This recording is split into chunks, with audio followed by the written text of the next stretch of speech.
Croeso cynnes. Braf iawn o'ch gweld chi gyd. Mae eisiau bod yn ofalus pan dwi'n dweud pethau fel croeso cynnes dys ar ôl yr wsos da ni wedi gael. Falch bod pawb yma a ddim wedi toddi yn y gres eithafol. Ond mae o'n gwneud i ni feddwl beth da ni gymryd i ganiataol, dydy. A mor hawdd, wel, dwi'n siarad amdano fi'n hun, mor hawdd mae rhywun yn gallu cwyno am y ddau ben, pan da chi'n rhy oer a pan da chi yn rhy boeth. Ond yn falch bod ni'n gallu cael cyfle yma bore yma i addoli'r arglwydd hefo'n gilydd. Ac wrth i ni wneud hynny, dwi am i ni gychwyn yn gwrando ar chydig o eiri ar apostol Paul yn llythyr yn ei lythyr o at yr Rhufeiniaid. Mi fydd hein yn adnodau cyfarwydd i chi, ond yn rhai arbennig mwyn i ni feddwl pam ydym ni yn dod at yn gilydd i addoli Duw, pa reswm sgynnon ni i ddiolch i'r arglwydd heddiw, wythnos dwytha, wythnos nesa, ac gallwn ni ddeud hynny be bynnag ydy'r amgylchiadau y byddwn ni'n ei wynebu. O dyma be mae Paul yn ddeud ar ddiwedd pennod 8. Dwi'n hollol sicr fod dim byd yn gallu'n gwahanu ni oddi wrth ei gariad cariad Duw. Dydy marwolaeth ddim yn gallu, na'r un profiad gawn ni mewn bywyd chwaith. Dydy angylion ddim yn gallu, na phwerau ysbrydol drwg. Dim byd yn y presennol nac yn y dyfodol. Dim byd ym mhellteroedd eitha'r gofod nac yn ymderoedd y ddeiar. Na, does dim yn y bydysawd yma a greodd Duw yn gallu'n gwahanu ni oddi wrth gariad Duw yn ein harglwydd ni y Meseia Iesu. Os nad ydy hwnna'n reswm i ni ddod yn ddisgwylgar, yn ddiolchgar, i ni sylweddoli oherwydd be mae Iesu Grist wedi wneud ar y groes, bod gynnon ni gariad Duw, y gallwn ni ymddiried ac edrach ymlaen ato fo, wel be arall sy'n mynd i symbolu yn moliant a'n diolch ni. Felly, da ni'n mynd i ganu mawl hefo'n gilydd y bore yma. Da ni'n mynd i ganu dwy emyn ar ôl ei gilydd. Y gyntaf yn sôn am Iesu Grist fel yn gwaredwr hyfryd a gwerthfawr ni. Mae ein waredwr Iesu Grist fab Duw, werthfawr oen ei dad Meseia, sanctaidd Dduw, ac mae'r emyn yma yn un lle da ni'n diolch i'r tad, i'r mab ac i'r ysbryd glân. Ac ar ôl ni ganu hon, mi gewch chi ista achos mae gen i esboniad bach i chi ynglyn â'r ail emyn. Ond na i weddio cyn i ni foli. O arglwydd ein Duw, da ni yn dy ganmol di, am fod yn dduw ar y dderchog ym mhob ffordd. Ac wrth i ni'n ddod y bore yma, ar ôl cael wythnos heriol, da ni'n diolch bod buddugoliaeth Iesu Grist a dy gariad di yn rhywbeth sydd yn mynd trwy bob math o rwystra. Ac fel y dywedodd Paul yn yr adnodau yna, y gallwn ni fod yn gwbl sicr. Oherwydd be mae Iesu wedi wneud, nad oes na unrhyw beth yn gallu'n gwahanu ni oddi wrth gariad Duw yng Nghrist Iesu ein harglwydd. O dad, wneud i trwy dysbryd glân, bwyso hynny arna ni bore yma. Wneud i'n helpu ni i ddod a'n gofidia, y pethau sy'n pwyso na ni, i ddod ar cyfan ata ti yn gofyn arglwydd bendithia, arglwydd gnad y waith yn plith ni. Da ni'n gweddio am gael gweld Iesu Grist yn fawr, yn rhyfeddol, yn un yr ydyn ni'n dymuno dod i'w nabod o'n well a'i garu fo'n fwy. Ond da ni'n gofyn arglwydd i ti'n helpu ni achos da ni'n gwybod pa mor anodd ydy hi i ni droi ata ti. Gymaint o strygl ydy'n bywyd da ni'n gallu bod mewn gwahanol ffyrdd. Felly maddau ni plis ac arwain ni a bendithiad y bobl di lle bynnag maen nhw'n cyfarfod bore yma. Wrth i ni ofyn hyn i gyd trwy heiddiant ein gwaredwr Iesu Grist. Amen. Felly dwch ni ganu yma ein waredwr Iesu Grist fab Duw.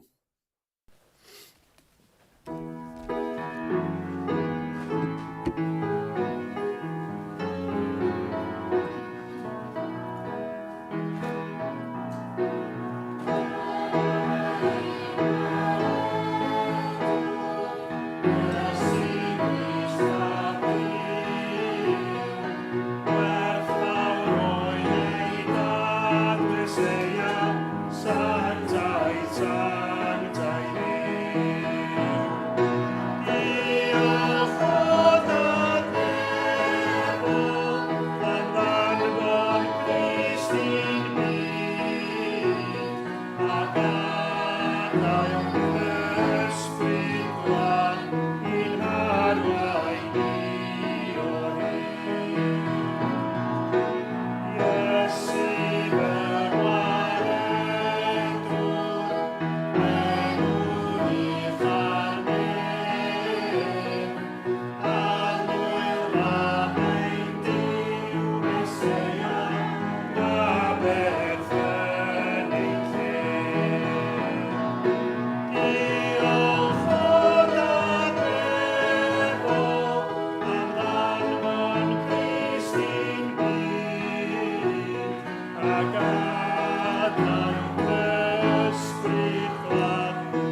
Wel, mae'r ail emyn da ni'n mynd i ganu bore yma yn hen emyn, ac mae'n un nes i feddwl amdani hi yn ystod yr wythnos. Dwi wedi clywed chydig bach am y trafferthion gafodd reina ni mewn gwahanol sefyllfaoedd. O'n i lawr ym Mhen y Bont, reit ar ochr y rhybydd coch na oedden nhw wedi roed. Dy Merchar a dydd Iau. Ac o'n i'n meddwl, o, mae'n iawn, gai dren hefo air conditioning, gai westy hefo air conditioning. Wel, mi oedd ar y tren. Ond, ia, gorfod bod o flaen fan o'n i yn yngwesty ym Mhen y Bont. A siarad efo pobl eraill, ydych chi'n bod geiriau, ydych chi'n meddwl, llethol, annioddefol? A chybod, geiriau felly i feddwl am driod y gymod hefo'r gres. Ac wrth i fi fy hun fod yn gwynmanllid a deud pethau fel yna, nes i feddwl annioddefol. Ydy o'n annioddefol? Dwi wedi gallu diodda hyn? Wel, i ryw radda mi nes i, achos dwi dal yma, ac yn falch iawn bod yna chydig bach mwy o awel. Ond nath o'n neud i fi feddwl am bennill sydd yn sôn am ddioddefaint Iesu Grist. Ac yn benodol, yr emyn yma gan Williams Pantycelyn yn Eden, cofiaf hynny byth, bendithion gollais, rif y glith, syrthiodd fy nghoron. Wyw, ydych chi'n gyfarwydd? Dwi'n siŵr ar pennill yma. Ond tybed ydych chi'n gyfarwydd ar ail bennill, sy'n ella yn fwy prin yn yn llyfrau yna ni.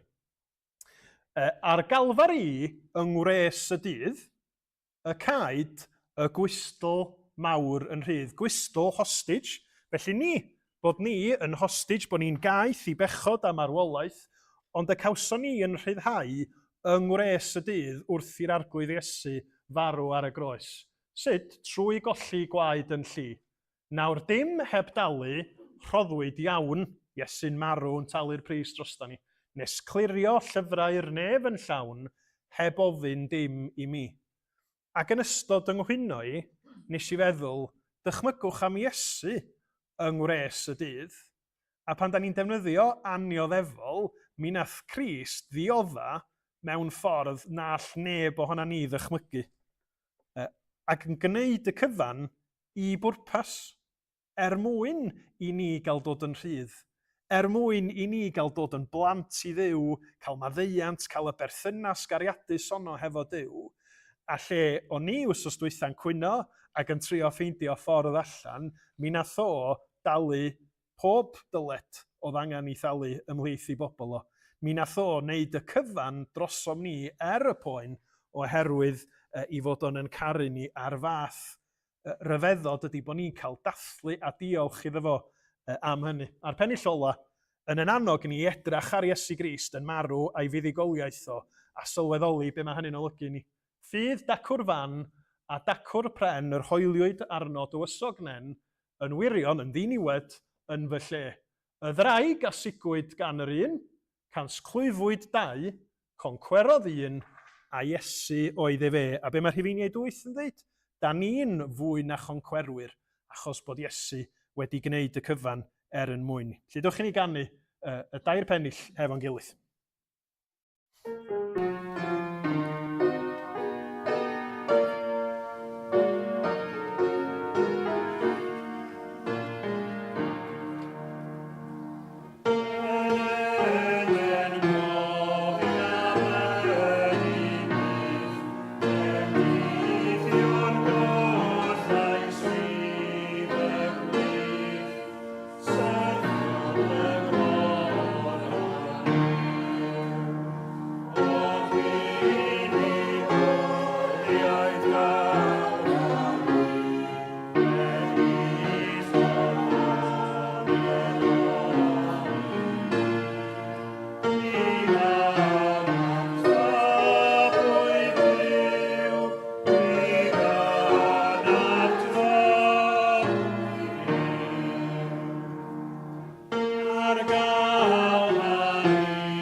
arglwydd da ni yn dy glodfori di.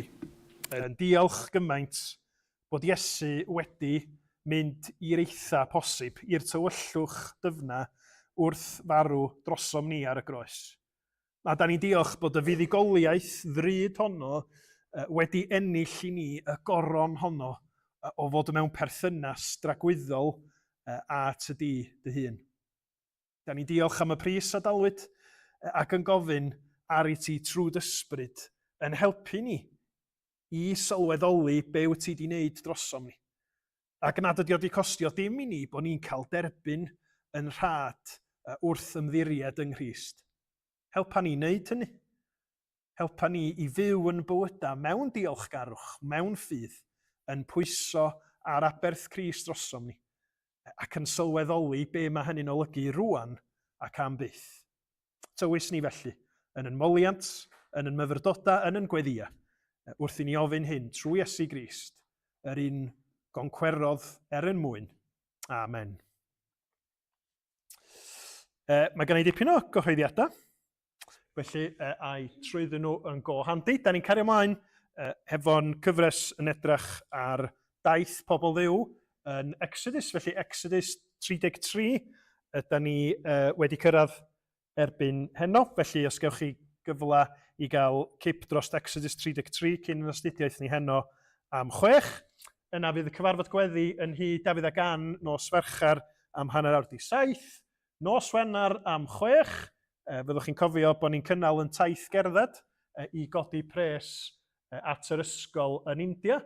Felly am 6 o gloch, da ni'n mynd i gyfarfod yn fama wrth y giat.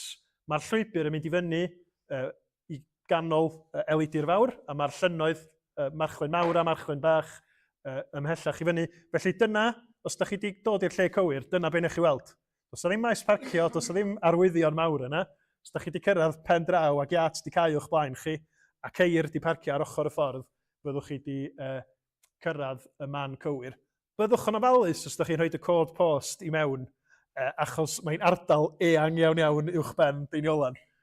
Felly, hefyd ffoniwch un ohono ni os da chi'n mynd ar goll. Ac wedi o bendith ar y daith gerdded yna.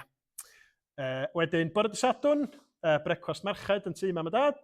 Bore dydd Sul nesa, mi fydd ysgolion Sul, yr un amser ag arfer a Gwasanaeth, ond yn neuadd reichel fyddwn ni dydd Sul nesa. Ac a deud y gwir, yn neuadd reichel fyddwn ni am mis Gorffennaf i gyd, os dyw a'i mynd. A wedyn, y drefn i fod, ydy byddwn ni nôl yn fama am mis Awst cyfa. Dyna di'r trefniant. Dwi'n gwybod, Siom. Ond dyna di'r trefniant sy'n rhyngtho ni ar brifysgol. Ond o leia, da ni'n cael 4 Sul yn moethusrwydd neuadd reichel am y mis nesa. Ac Exodus 34 fyddwn ni'n edrych arno fo nos Sul nesa.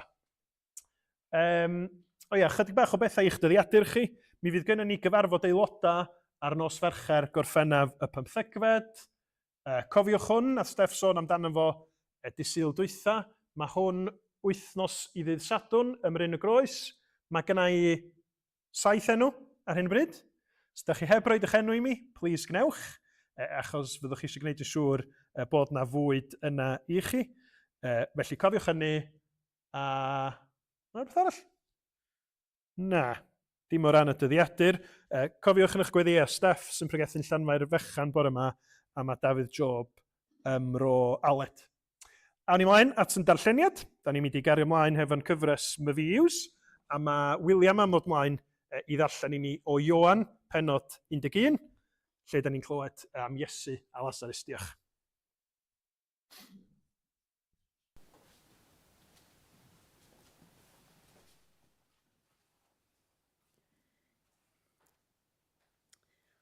Marwolaeth Lazarus. Yr oedd rhyw ddyn o'r enw Lazarus yn wael. Yr oedd yn byw ym Methania, pentref Mair a'i chwaer Martha. Mair oedd y ferch a eneiniodd yr arglwydd ag enaint, a sychu ei draed a'i gwallt, a'i brawd hi Lazarus oedd yn wael. Anfonodd y chwiorydd felly neges at Iesu. Mae dy gyfaill, syr, yma'n wael. Pan glywodd Iesu, meddai, nid yw'r gweledd hwn i fod yn angau Lazarus, ond yn ogoniant i Dduw. Bydd yn gyfrwng i fab Duw cael ei ogynneddu drwyddo.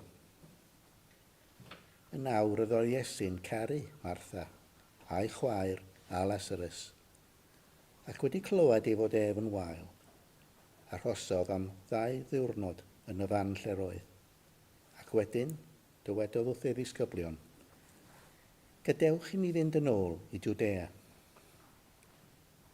Rabi, medda'r disgyblion wrtho, gynnau yr oedd yr Iddewon yn ceisio dylabuddio. Sut y gallu fynd yn ôl yno?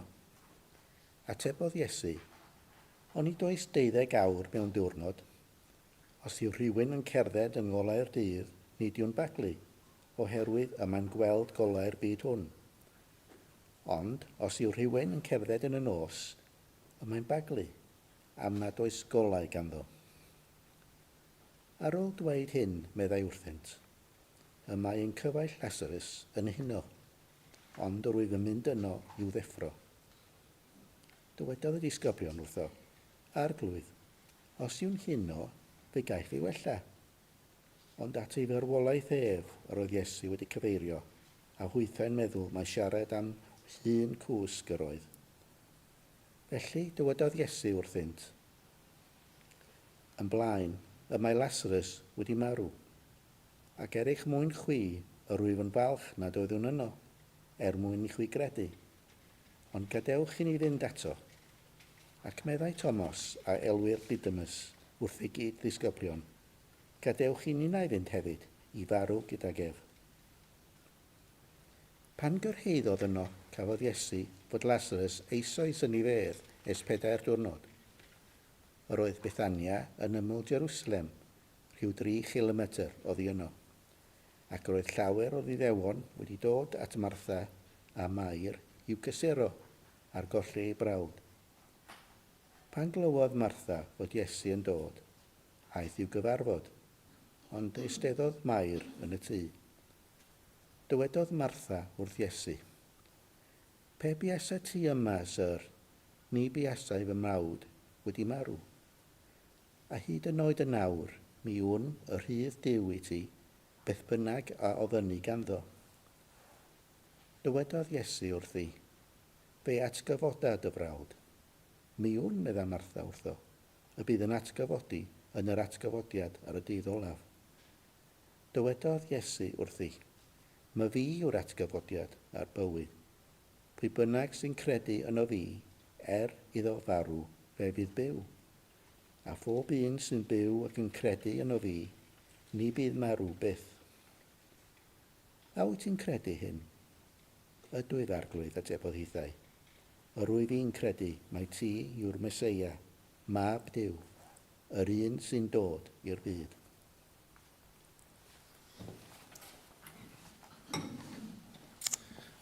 Diolch yn fawr iawn, William. Rwan ta, blant. Bythefnos yn ôl, 2 wsos yn ôl, o'n i yn chwarae gêm bach efo chi, lle o'n i'n rhoi lluniau fyny ar y sgrin, ac oeddech chi'n trio gweithio allan be oedd y brawddegau o'n eisiau i chi ddweud. Da ni'n mynd i newid chydig bach ar rheola y gêm bore yma.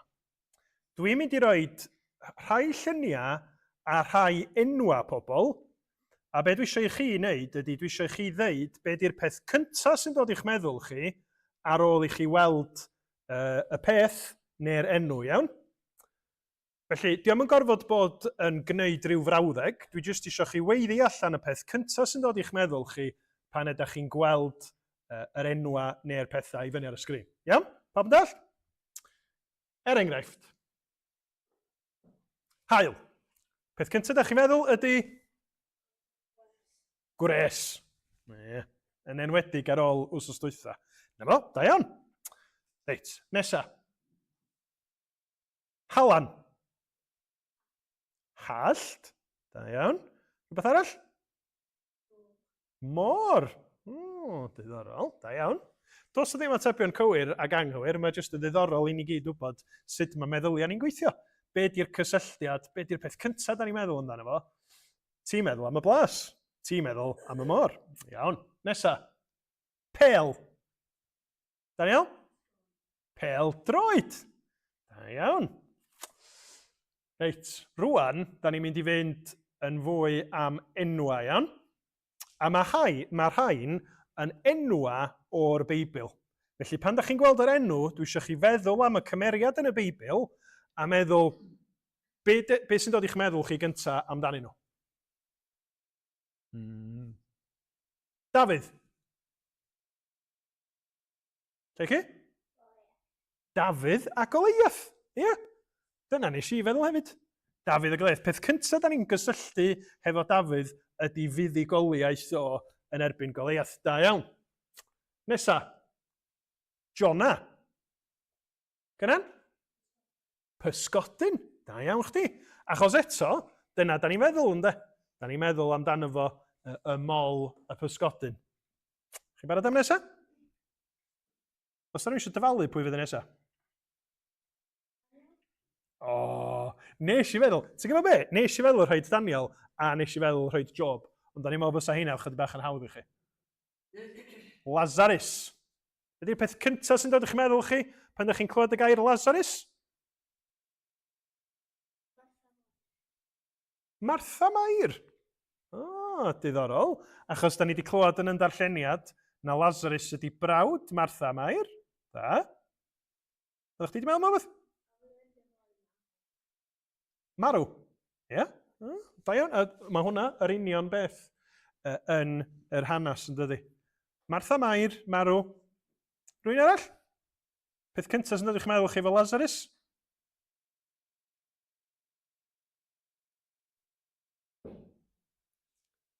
Atgyfodiad, ynde.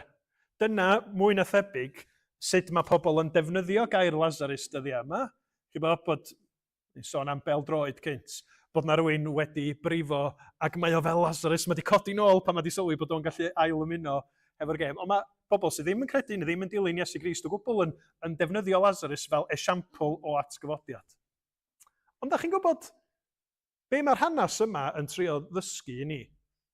Be ddylsa ni'n neud ydy pan da ni'n meddwl am Lazarus, mi ddylsa ni fynd Iesu Grist.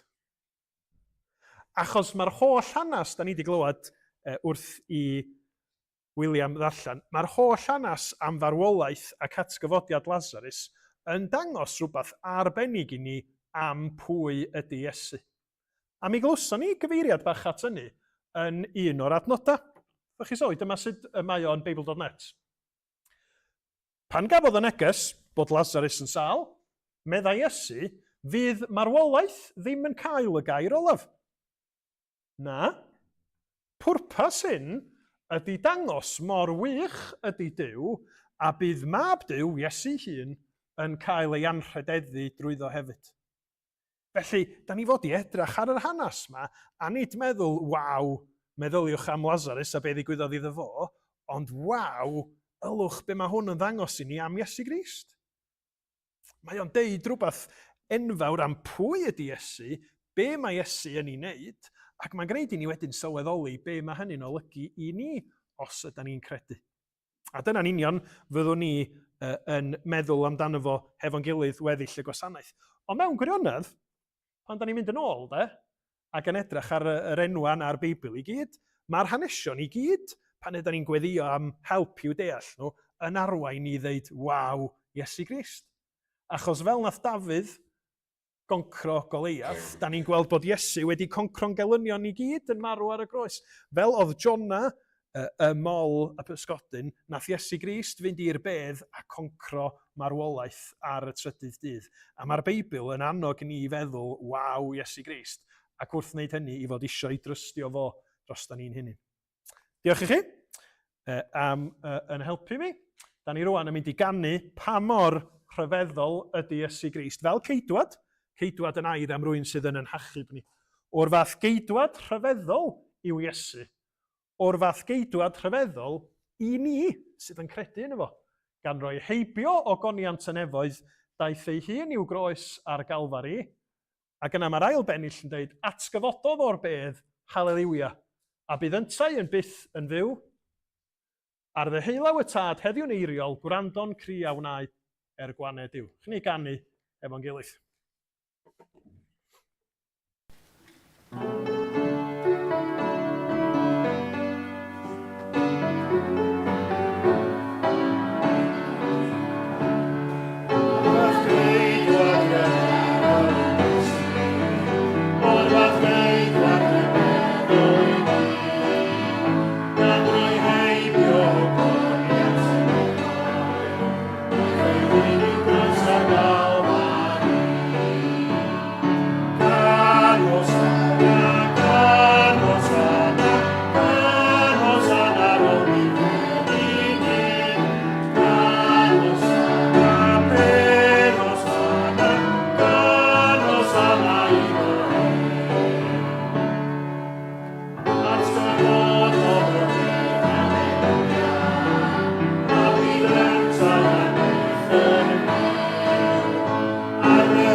Ffion am ddod ymlaen i weddïo i ni.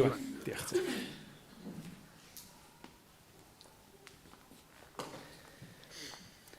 Arglwydd da, dyn ni diolch i ti am y bore yma, dyn ni'n cadw at yn gilydd, a fod ni'n cael canu can hosanno arglwydd, fod ni'n cael dod i daddoli di, fod ni'n cael dod i'r foli di bore yma efo'n gilydd, o arglwydd i ddeud efo'n gilydd o dy flaen di, fod ni'n rhyfeddu at dy gariad di o arglwydd, at dy ras di, at dy digaredd di tuag ato ni o arglwydd, ym mhob sefyllfa. O arglwydd, da ni mor ymwybodol fod ni ddim yn heiddi, cael dod o arglwydd, fod ni ddim yn heiddi, cael yn derbyn gen ti mewn unrhyw ffordd o arglwydd, ond da ni'n diolch bore yma yn arbennig am aberth Iesu Grist o arglwydd, ac ar galfaria fod o wedi concro'r bedd o arglwydd, fod o wedi agor y ffordd i ni gael dod at y ti o arglwydd, i ni gael edrych arno fo a rhyfeddu o arglwydd mewn diolchgarwch fod Iesu yn agor y ffordd i ni ddod at y ti o dad, fod ni'n gallu dod a cael perthynas efo ti o arglwydd, a fod ni'n gallu dod a pob peth sydd ar yn calonna ni, yn sefyllfaoedd gwahanol ni, at y ti o arglwydd. Da ni'n diolch gymaint fod aberth Iesu Grist yn golygu'n bod ni wedi'n hachub o arglwydd, fod ni'n saff, fod ni'n gallu edrych ymlaen i dragwyddoldeb o arglwydd, efo'r sicrwydd y byddwn ni yn gweld yr arglwydd Iesu eto arglwydd, a fod yr aberth yma'n yn golchi ni ac yn rhyddhau ni o arglwydd. Da ni'n diolch i ti gymaint am hyn bore yma. Da ni'n gofyn o arglwydd yn sefyllfaoedd gwahanol i gyd, yn yr hyn sydd yn poeni ni, yn yr hyn sydd yn achosi pryder o arglwydd, neu prysurdeb, neu beth bynnag sy'n ymlaen yn y bywydau ni o dad. Fod ti'n gallu torri trw hyn o arglwydd a hoelio'n sylw ni ar Iesu Grist o arglwydd. Ti'n gallu tynnu yr pethau sy'n yn poeni ni, a'r pethau sydd yn effeithio ar yn meddwl ni a'n colonna ni arglwydd. Efo ti'n gallu tynnu ni yn agosach at y ti arglwydd. Maddau ni fo na gymaint o bethau yn bywydau ni sydd yn drysu ni arglwydd ac yn llenwi'n meddyliau'n colonna ni efo'r hyn sydd ddim yn bwysig o arglwydd, a'r pethau sydd yn cymryd drosodd o arglwydd. Da ni yn gofyn bore yma byddu di yn clirio lle o arglwydd, a byddu di yn hawlio yr lle cywir ar orsedd yn colonna ni arglwydd, a byddwn ni yn gallu rhoi'r lle yna'n yn llwyr i ti, a bydd hynny yn golygu'n bod ni'n gallu addoli yn fwy llawen o arglwydd, bydd yn bywydau ni yn dangos dy gariad di, yn gliriach i bobl eraill o arglwydd, a byddwn ni yn gallu cael yn defnyddio i ddangos rhyfeddod aberth Iesu Grist i eraill o'n cwmpas ni. Diolch o dad, o'n i'n cael y cyfle bore yma i ddod at yn gilydd i edrych ar dair di. Ni'n gofyn y byddu di yn pwyso far yn colonna ni arglwydd, y byddu di yn newid ni, y byddu di yn plygu ni o arglwydd ac yn gwneud i ni feddwl o ddifri am rhyfeddod Iesu Grist o arglwydd, ar hyn nath o, a fod ni'n gallu cael diolchgarwch yn colonna, fod Iesu Grist yn yr unig ffordd o arglwydd, a bod hawl gen ni trwy Iesu Grist i ddod ato ti. Dyn ni'n gofyn ti helpu ni feddwl hyn yn arbennig bore yma rwan. A hyn i gyd yn heiddiant Iesu Grist. Amen.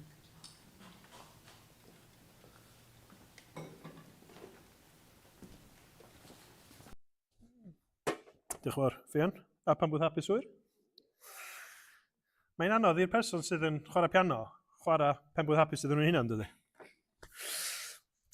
Wan ta, yn bywydau ni, mae y lleoliad a'r sefyllfa yn gwneud gwahaniaeth enfawr i sut ydyn ni'n deall beth sydd yn digwydd. Ga i roed esiampl i chi. Tasan ar rhywun yn cerdded lawr stryd fawr Bangor, efo clamp o gleddyf yn ei law, ac yn gweiddi, heddwch! Mi fysa rhywun yn eitha tebygol o ffonio'r heddlu. Mae yna broblem. Ond eto, pan mae hynny'n digwydd yn wythnos gyntaf mis Awst, a llwyth o bobl mewn gyna gwyn, gwyrdd a gwyn, da ni'n mynd, o ia, steddfod diolch. mae'r lleoliad a'r sefyllfa yn gwneud gwahaniaeth sylweddol i sut ydyn ni'n ei ddeall o. A dwi'n deud hynny oherwydd pan da ni fel Cristnogion yn sôn am farwolaeth, atgyfodiad, bywyd tragwyddol, mae yna demtasiwn i ni siarad amdano fo mewn rhyw ffordd ffwrdd â hi. Mewn rhyw ffordd sydd yn detached, sydd wedi torri cysylltiad hefo reality y pethau yma. Ond bore yma, pan ydyn ni yn edrych ar hanes Ioan pennod 11, mae'r sefyllfa mae Iesu ynddi hi yn helpu ni i ddeall nad oedd Iesu yn dysgu y pethau yma mewn rhyw seminar academaidd ddiflas.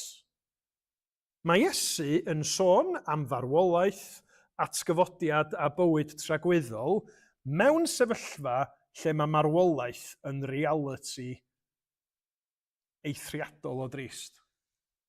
Dyna, da ni'n ei weld ynddo, hefo Lazarus, Martha a Mair, a'r teulu, y gymdogaeth yma, mae'n ddrwg yna, sydd yn galaru oherwydd bod yna un o'i plith nhw wedi bod yn sal i'r fath radda nes i fod o wedi marw a'i roi mewn bedd. Ac yn yr union sefyllfa yma, mae Iesu yn datgan y gwirionedd arbennig yma amdano fo'i hun, my fi yw'r atgyfodiad a'r bywyd. Ac felly, bore yma ac wythnos nesa, os dyw e'n mynd, da ni'n mynd i edrych ar y benod yma ac edrych ar wahanol agweddau o'r hyn sydd yn digwydd. A da ni'n mynd i wneud hynny, bore yma, da ni'n mynd i edrych ar ddisgrifiad Iesu, my fi yw'r atgyfodiad a'r bywyd, ac wythnos nesaf, mi wnawn ni ganolbwyntio mwy ar be yn union sydd yn digwydd i Lazarus. Ond bod ni wedi rhannu nhw yn ddwy ran, peidiwch a meddwl bod nhw'n bethau gwahanol. Mae o chydig bach fel, chybod pan da chi yn trio mynd mewn i'ch cyfri e-bost, ac yn gynyddol, wel i fi, pryd bynnag yn gynyddol dyddi yma, mae gennyn nhw 2 steps mwyn i chi wneud beth da chi isio. Da chi'n gorfod cael password, ond da chi'n gorfod gwneud rhyw bethau eraill hefyd. Yr ddau yn cadarnhau mae chi ydy chi. Wel, i ryw radda, dwi eisiau i ni feddwl am y benod yma fel Iesu yn dweud a Iesu yn gwneud yr ddau beth yn ddau gam i gadarnhau reality pwy ydy o a bod na ganlyniadau tragwyddol i pwy ydy o os ydym ni yn credu yno fo. Felly, bore yma, da ni'n mynd i wneud hynny wrth ofyn 3 cwestiwn. Cwestiwn cyntaf, beth wyt ti'n credu? Yr ail gwestiwn, pwy yw Iesu? A'r trydydd cwestiwn, mi gewch chi weld y nes ymlaen. Ond dowch i ni gychwyn hefo beth wyt ti'n credu. A dwi'n gofyn y cwestiwn yn y ffordd yna, oherwydd mae be da ni'n credu, yr syniadau da ni'n gymryd yn ganiataol yn effeithio ar y ffordd yr ydym ni'n byw yn bywydau. Mi glywch chi bobl Cristnogion weithiau yn dweud, dyn nhw'n credu dim byd. Ond hynna bron byth yn wir. Achos mae pawb ohonan ni, hyd yn oed pobl sydd yn honni nad oes ganddyn nhw ffydd grefyddol, mae gennyn nhw gredoa, mae gennyn nhw bethau, mae nhw yn dal gafal arnyn nhw ac mae nhw'n disgwyl iddyn nhw ddod yn wir amdani nhw neu am y ffordd mae cymdeithas yn gweithredu. Y cwestiwn ydy, nid ydy rhywun yn credu rhywbeth, ond y cwestiwn pwysig ydy be mae pobl yn credu. A mi fyddwch chi'n gallu siarad efo pobl weithiau, ac mi nawn nhw dweud, dwi'n credu, mae gennau ffydd. A mae rhywun gofyn, wel, mewn be? Ac wrth i chi holi mwy arnyn nhw, be maen nhw go iawn yn dweud ydy dwi'n berson optimistig. Dwi'n gobeithio y bydd pethau dwi isio yn dod yn wir i mi. Ond dos na ddim sail, dos na ddim unrhyw fath o sylfaen i'w disgwyliadau nhw, jyst pobl optimistig o ran natur ydyn nhw. Mae yna nifer ohona ni griw ieuenctid sydd yn mynd i selar, i gyd yr un, mae'n eitha digrid i gwir, mae yna griw ohona chi does i gyd yr un flwyddyn 9 mewn i blwyddyn 10, ia? Felly mae'n siŵr bod chi'n 14-15 oed. Wel, pan o'n i'r oed yna, yn mynd yn bell yn ôl i'r gorffennol yn, pan o'n i'r oed yna, dwi'n cofio o'n i wedi cychwyn mynd at glwb ffermwyr ifanc Sbyty Ifan. Ac felly, oedd gennau ffrind oedd 2-3 blynedd yn hyn a fi ac oedd wedi pasio i dest. Felly nath ni mynd o Gapel Curig i Sbyty Ifan, rhyw daith, 20 munud, hanner awr, yn aml mewn pick-up. Ac eto, dangos pa mor hen dwi, oedd gynna ddim ffôns, symudol rydych gen i, oedden ni'n gorfod gwneud y peth hen ffasiwn, gwrando radio. A ddech chi'n weithiau sut mae yna ganeuon a maen nhw'n mynd â chi nôl i lefydd arbennig. Pan dwi'n meddwl am fynd yn ôl i'r daith i ffermwyr ifanc yn y pick-up, mi oedd yna gan oedd ar y radio trwy'r amser. Can gan Gantores o'r enw Share. Ydych chi'n gwybod beth oedd teitl y gan? Oedd hi'n enfawr yn 98-99. Believe. Ydych chi'n meddwl, ella bod Share yn ddynas yn Gristion, yn ddynas grefyddol? Na. Wel, dwi'n gwybod, ond o ran lyrics i'ch an hi, na. Ydych chi'n gwrando chydig bach mwy ar y geiriau. I believe in life after love. Ac mae nes ymlaen yn y gan, mae hi yn deud rhywbeth fel hyn, well, I know that I'll get through this, because I know that I am strong, I don't need you anymore. Credu mewn be mae hi felly? Credu mewn rhywun sy'n mynd i ddod i'w helpu hi? Na. Rhyw gred anelwig braidd y bydd hi yn gallu manegio i fyw ar ôl tor perthynas efo ei chariad. Felly pan dwi'n gofyn be ydych chi'n credu, dwi ddim yn gofyn ydych chi'n credu mewn rhywbeth. Dwi'n gofyn be ydy sail eich cred chi, be sydd yn achosi chi ddeud dwi yn disgwyl hyn neu dwi'n edrych ymlaen at y peth yma. Felly gai ofyn i chi, sut ydych chi'n gweld eich bywydau chi'n mynd?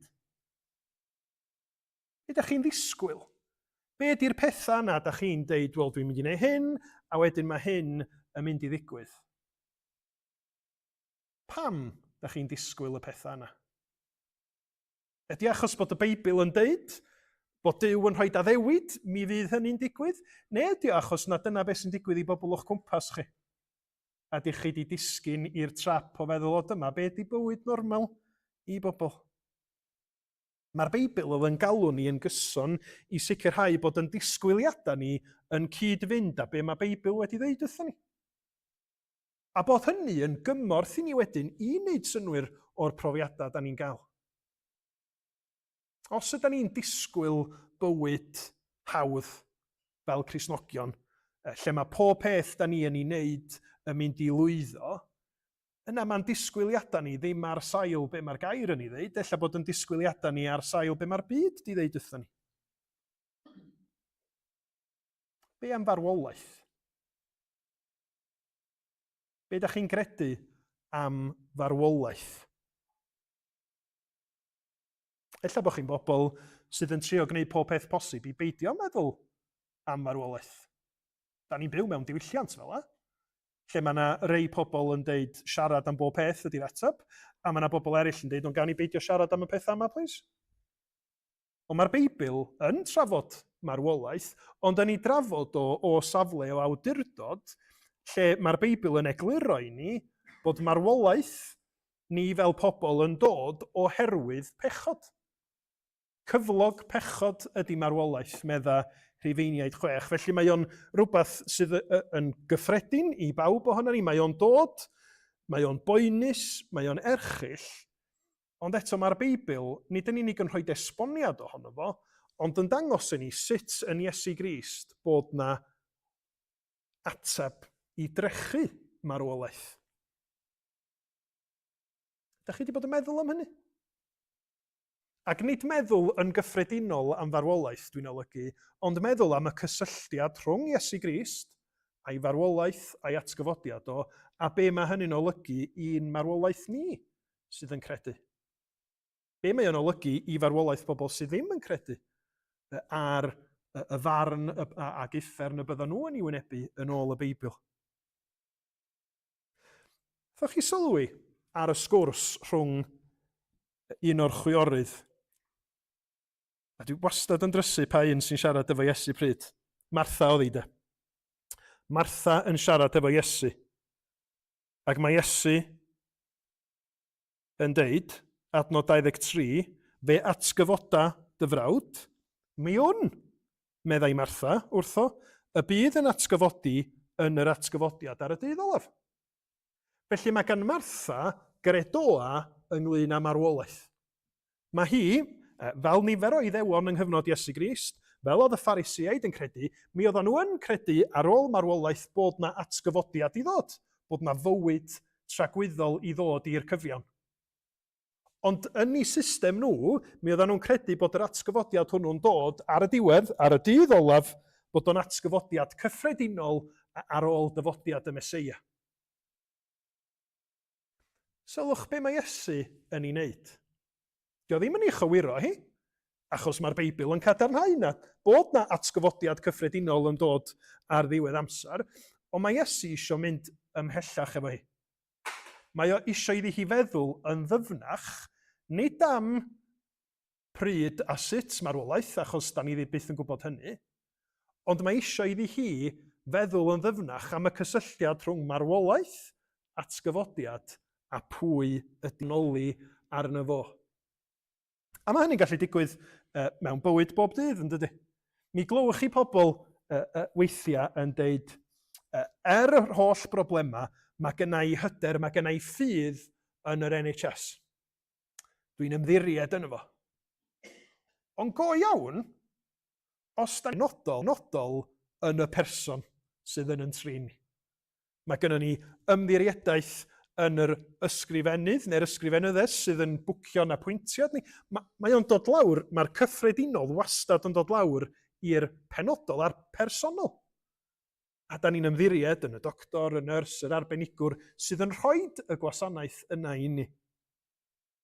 Felly hefyd, pan da ni'n gofyn cwestiynau am ffydd a chred, sylwch bod Iesu yn gwthio ni o'r cwestiwn cyffredinol cyntaf, be da ni'n credu, i'r ail, pwysicach, allweddol, pwy ydy Iesu. Achos be mae Iesu yn ddeud yn adnod 25 a 26, yn syth ar ôl iddi hi ddeud, dwi'n credu y bydd y mrawd yn atgyfodi yn yr atgyfodiad ar y dydd olaf, dywedodd Iesu wrthi, my fi yw'r atgyfodiad a'r bywyd. Pwy bynnag sy'n credu yno fi, iddo farw, fe fydd byw. A phob un sy'n byw ac yn credu yno fi, ni bydd marw byth. O lle mae bywyd yn dod? Yr arglwydd Iesu Grist. Fod i ffynhonnell, fod i'r sors, o fanno mae bywyd yn dod sydd yn parhau pan mae marwolaeth corfforol yn dod i'n rhannu. A sylwch, dydy Iesu ddim yn deud, dwi'n gallu pwyntio chi at atgyfodiad a bywyd, dwi'n un step ar y ffordd i chi gael beth ydych chi isio, mae o'n deud, fi ydi o. Yno fi yn unig mae cael buddigoliaeth dros farwolaeth, sef be ydi atgyfodiad. Yno fi yn unig y mae modd cael bywyd tragwyddol. Wel, mae'r adnodau yma yn enwog iawn, ond mae'r adnodau yma yn gwneud i ni feddwl o be'n union mae Iesu yn ei ddweud felly. Wel, mae o'n datgan rhywbeth syfrdanol amdano fo ei hun. My fi yw yr atgyfodiad a'r bywyd. Ac os ydyn ni'n meddwl yn ddyfnach am be mae Efengil Ioan yn ei ddweud am berson Iesu Grist, mae'r darna, trwy waith yr ysbryd, yn cychwyn disgyn i'w lle. A ydych chi'n meddwl, wel wrth gwrs mae hwn ydy'r unig un sy'n gallu deud my fi yw'r atgyfodiad a'r bywyd, achos mae Efengil Ioan wedi dechrau hefo datganiad sydd yn deud, yn y dechreuad yr oedd y gair gyda Duw a Duw oedd y gair, felly mae Iesu yn Dduw, yr oedd ef yn y dechreuad gyda Duw, daeth pob peth i fod trwyddo ef. Hebddo ef, ni ddaeth un dim sydd mewn bod, ynddo ef yr oedd bywyd. A'r bywyd goleuni dynion ydoedd. Iesu, yr un oedd yn siarad ac yn ffrindiau hefo Martha, Mair a Lazarus, ydy'r un sydd yn fab tragwyddol Duw sydd wedi peri i bob peth gael bodolaeth. Wrth gwrs, ynddo fo mae bywyd. Wrth gwrs, mae fo ydy'r un sydd wedi i roed yn y bedd ar ôl talu'r pris ar y groes, na fod i'r unig un fysa'n gallu chwalu pyrth y bedd fel mae un emyn yn dweud. Da ni'm yn gallu. Achos creaduriaid yda ni, mae'n bywyd ni yn dibynnu ar y creawdwr sydd wedi rhoi y bywyd hwnnw i ni. Ond amdano fo, unig fab Duw, mae gynno fo fywyd, mae gynno fo fodolaeth nad sydd yn dibynnu ar unrhyw greadur arall. Achos mae o'n greawdwr, mae o'n dduw. Ac felly, mae Iesu'n deud, mae fi yw'r atgyfodiad ar bywyd, ac mae o yn mynd ymlaen i bwysleisio, os oes na rhywun yn dod i ffydd yndda i, mae'r hyn sydd yno i, y bywyd yna, yn llifo iddyn nhw. Ac felly, da ni'n credu yn nôl be mae'r Beibl yn ei ddeud, os da ni'n credu'n Iesu Grist, da ni'n derbyn bywyd tragwyddol. Sy'n golygu bydd yn cyrff ni yn marw ac yn dadfeilio, mi fyddwn ni'n fyw. Mi fydd gynnon ni fywyd ysbrydol, tragwyddol, ac mi fydd gynnon ni'r berthynas yna a Duw yn dad, mab ac ysbryd glân, nad ydy marwolaeth y corff yn gallu i rwygo. Dyna yn union be mae Iesu yn ei ddeud, ynddo? Pwy bynnag sy'n credu yno fi, iddo farw, fel oedd Lazarus di wneud, fe fydd byw. A phob un sy'n byw ac yn credu yno fi, ni bydd marw byth. O sut da ni'n gwneud synwyr o hynny? O, mae'n cyrff ni'n marw. Ond mae'n enaid ni, yn ysbryd ni, pwy yda ni fel pobl dduw yn mynd i fod yn parhau yn fyw. Ac felly mi ydyn ni'n edrych ymlaen fel Cristnogion hyd yn oed pan mae gennym ni ffrindiau neu aelodau'n teulu sydd yn credu wedi marw, da ni'n drist, a fyddwn ni'n edrych mwy ar hynny wsos nesaf, da ni'n galaru, ond da ni ddim yn galaru fel pobl heb obaith. Achos da ni'n deud, mae'r corff yn y bedd, ond da ni'n credu bod y Cristion hefo Crist yn fyw, yn mwynhau y berthynas efo Crist, ac yn disgwyl tan yr atgyfodiad ola, lle fydd y corff a'r enaid eto yn dod at ei gilydd ac y bydd yna gyflawnder yn y nefoedd am byth hefo Duw. Os da chi'n meddwl amdano fo, os di Iesu'n deud, mae fi yw'r atgyfodiad ar bywyd, mae o'n edrych ar bethau o safbwynt chydig bach yn wahanol, yn dydi? Chi'n cofio pan nath Iesu ddeud, mae fi yw bara'r bywyd? Wel, oedd hwnna mewn perthynas a bod ni'n wag. Bod ni yn methu bwydo'n hunain, bod ni angen Iesu mwyn cael yr hyn yr ydyn ni angen i fyw bywyd, i gael maeth ac i dyfu. Mae fi yw bara'r bywyd pan ydyn ni'n wag, mae fi yw'r atgyfodiad ar bywyd pan ydyn ni'n farw. Ac yr un peth am rwy'n marw ydy, da nhw methu gwneud dim byd bellach. Ond beth i'r efengyl? Pan da ni yn farw oherwydd pechod, yn feirw yn ein camweddau, heb unrhyw obaith i ni newid pethau, na creu bywyd ysbrydol yna ni'n hunin, mae Duw yn gwneud y gwaith drosom ni trwy Iesu Grist. Dyna be mae Effesiaid 2 yn ei ddeud, ynde? Pan oedden ni yn feirw yn ein camweddau, yn gaeth i'r diafol a'n chwanta, dim gobaith i ni oherwydd bod ni'n gaeth.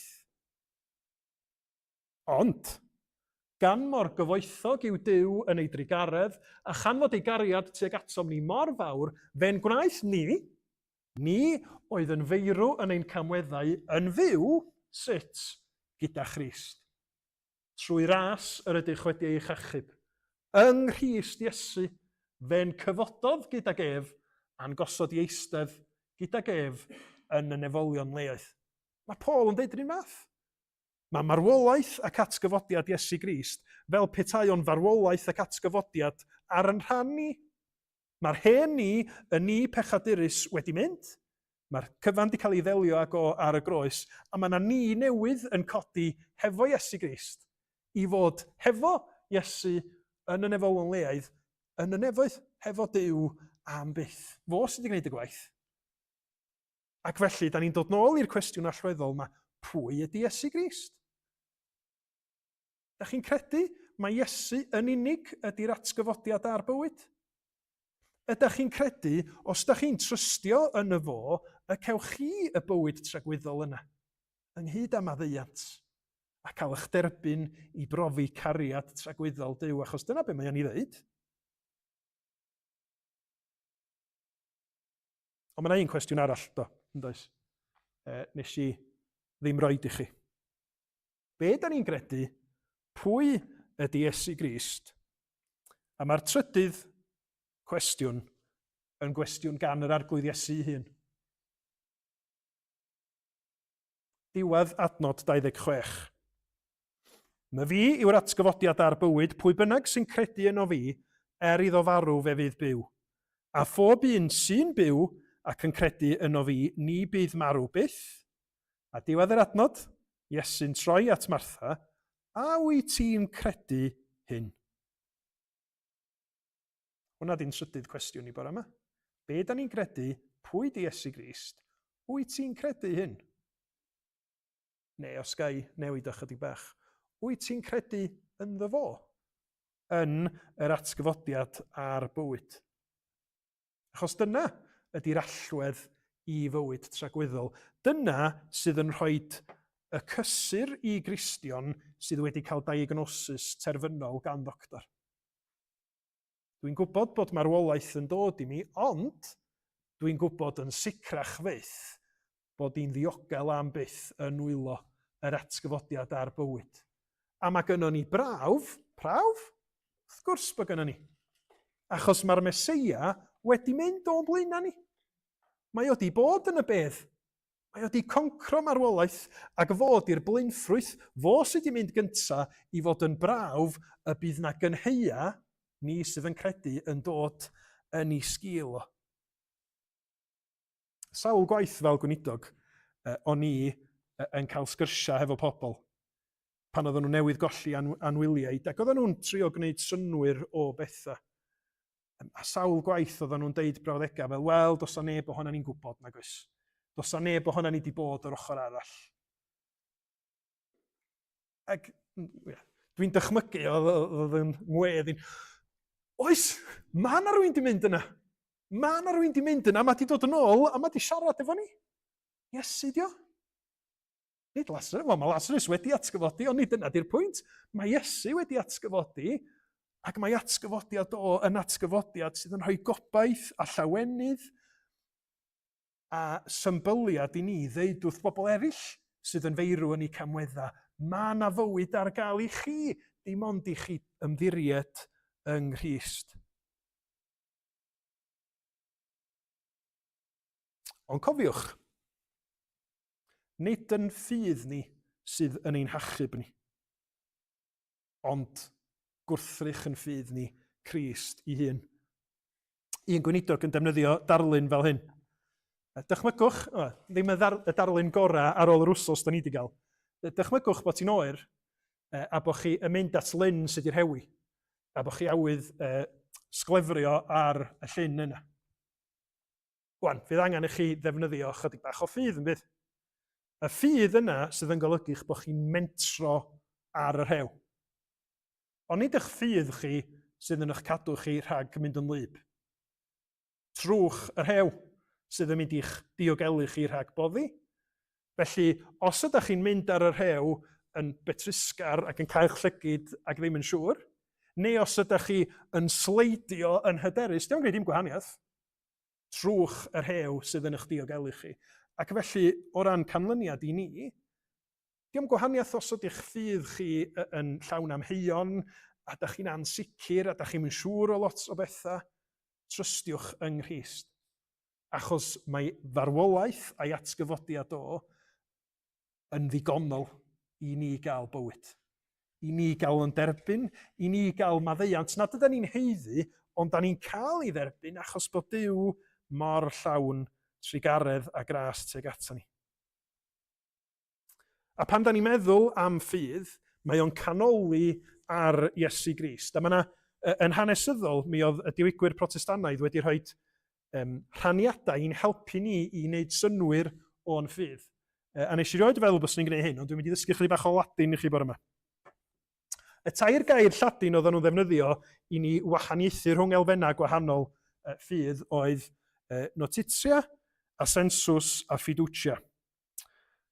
Yr un cyntaf, notizia, ydy be da ni'n wybod y ffeithiau.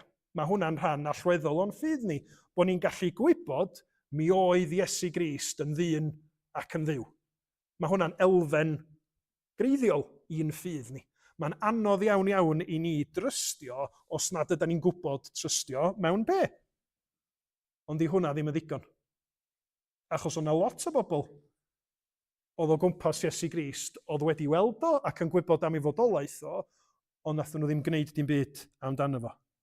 Yr ail elfen, assensus, ydy bod ni wedi derbyn gwybodaeth a bod ni'n cytuno neu'n cydsynio bod y wybodaeth o'n wir. Felly, da ni'n deud, wel, oedd Iesu Grist yn ddyn, ond da ni yn trystio bod o wedi codi o'r bedd yn fyw, bod hwnna'n reality. Mae hynna'n wir. Ond i hyd yn oed hynny, ddim yn ddoi hun yn ddigon i ni gael yn hachub, yn ddigon i ni ddod i berthynas go iawn a Iesu Grist. Achos da chi'n gwybod be?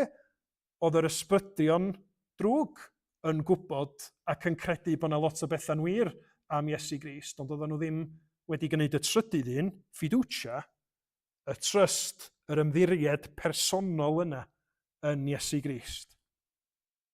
Gwybod, credu bod be mae'r Beibl yn dweud am Iesu Grist yn wir, ond gwneud y cam yna o fentro ar y rhew, mentro'n bywyda, mentro yn pechoda a'n anghenion mwyaf a dweud, Iesu, dyma fi bechadur.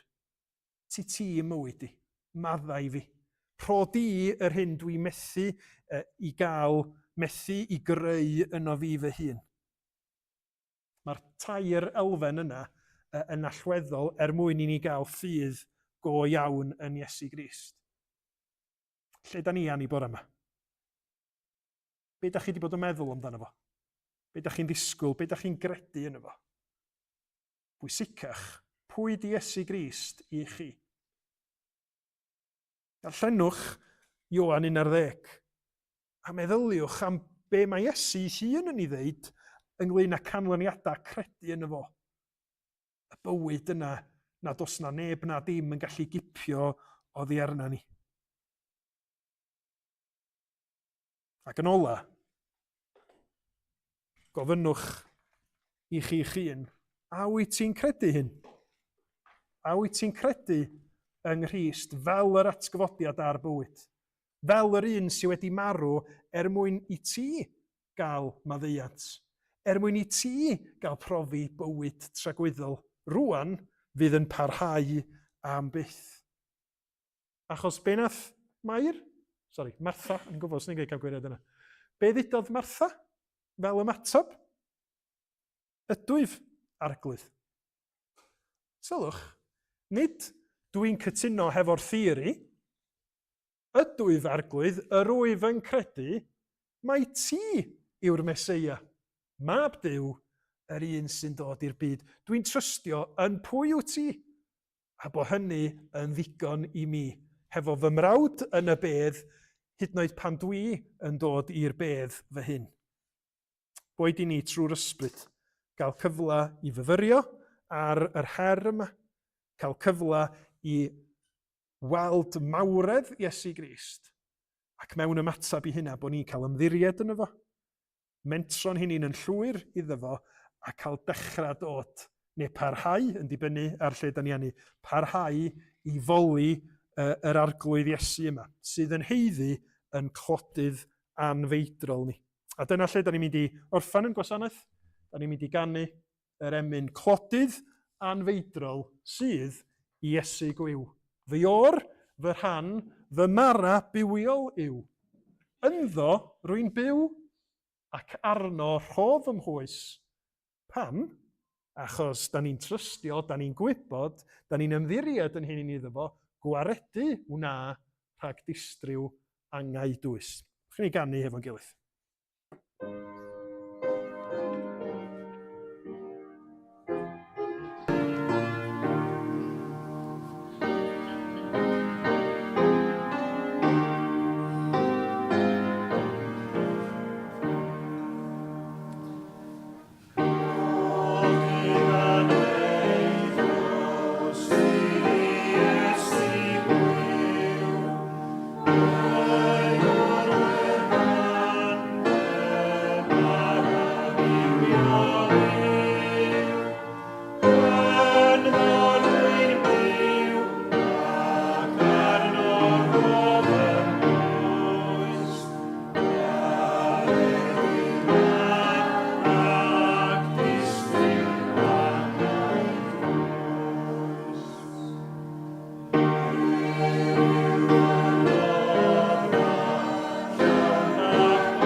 Arglwydd, da ni yn rhoi clod I ti, yn diolch am y trysor sy'n yna I ni'n Nghrist, ac yn gofyn I ti trwy dysbryd, yn arwain ni yn blaen, I allu, fel da ni newydd ganu, garu Crist yn fwy bob dydd.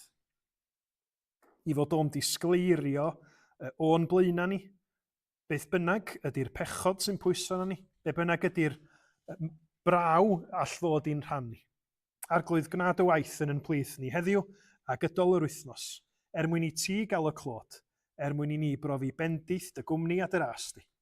A boed I ras ein harglwydd Iesu Grist, a chariad Duw a chymdeithas yr ysbryd glân, aros gyda ni oll, o'r awr hon hyd byth,